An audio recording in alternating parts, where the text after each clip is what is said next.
October 12 ஞாயிற்றுக்கிழமை. நோவா.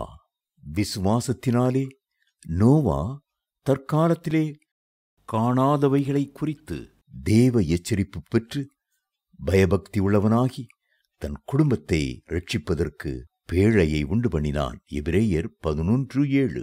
இன்றைக்கு நாம் சந்திக்கிற பரிசுத்தவானுடைய பெயர் நோவா. நோவா என்ற வார்த்தைக்கு ஆறுதல், தேறுதல், இளைப்பாறுதல் என்றெல்லாம் அர்த்தங்கள் உண்டு. இவர் ஆதாமில் இருந்து 10வது தலைமுறையில் வந்தவர்.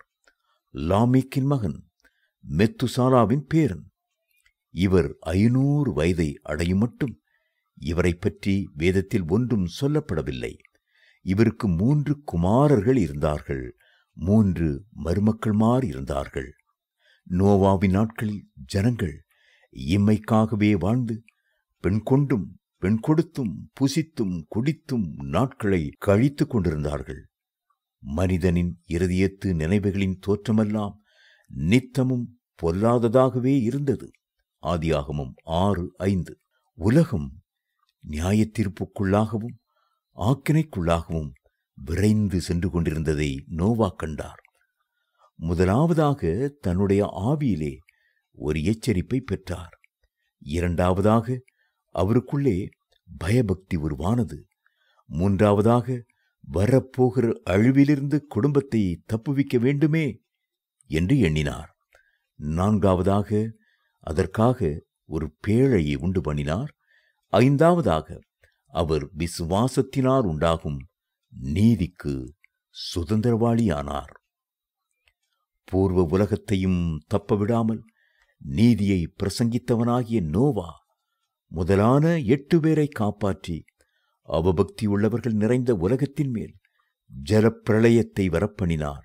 2 பேதுரு 2:5 என்று பேதுரு எழுதுகிறார். இயேசு கிறிஸ்துவும் பக்தனாகிய நோவாவையும் அவருடைய நாட்களையும் நினைவுபடுத்தி நோவாவின் காலத்தில் எப்படி நடந்ததோ அப்படியே மனுஷகுமாரன் வரும் காலத்திலும் நடக்கும், மத்தேயு 24:37 என்றார். ஆகவே நாமும் எச்சரிக்கை பெற்றவர்களாய் பயபக்தியுடன் வாழ்வோமாக. பாருங்கள், நோவாவின் பேழையிலே 8 பேருக்கு மட்டுமே இடம் இருந்தது. ஆனால் கிறிஸ்துவாகிய ரட்சிப்பின் பேழையிலே அவரண்டை வருகிற ஒவ்வொருவருக்கும் இடம் உண்டு.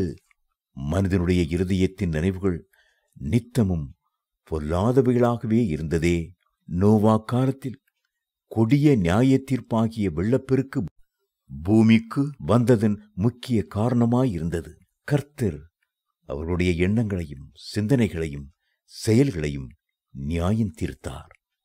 இதனால் ஜலப்பிரளயம் வந்தது. பாவ சந்தோஷங்களில் ஊறிப்போயிருந்த அத்தனை பேரையும் அழித்து போட்டது. இந்த கிருபையின் காலத்திலே வாழ்கிற நாம் அதிக பயத்தோடும் நடுக்கத்தோடும் பரிசுத்தத்தை பாதுகாத்து கொள்ள வேண்டும். நீதி உள்ளவன் இன்னும் நீதி செய்யட்டும், பரிசுத்தமுள்ளவன் இன்னும் பரிசுத்தமாகட்டும். இதோ நான் சீக்கிரமாய் வருகிறேன். வெளிப்படுத்தின விசேஷம் 22:11-12 என்று தேவன் சொல்லுகிறார். வேர் பரிசுத்தமாயிருந்தால் கிளைகளும் பரிசுத்தமாயிருக்கும். எண்ணங்கள் பரிசுத்தமாயிருக்குமானால் வாழ்க்கை முழுவதும் பரிசுத்தமாயிருக்கும். பிரியமானவர்களே, மாம்சத்திலும் ஆவியிலும் உண்டான எல்லா அசுசியும் நீங்க நம்மை சுத்திகரித்துக் கொண்டு பரிசுத்தமாகுதலை தேவ பயத்தோடே பூரணப்படுத்த கடவோம். 2 கொரிந்தியர் 7:1.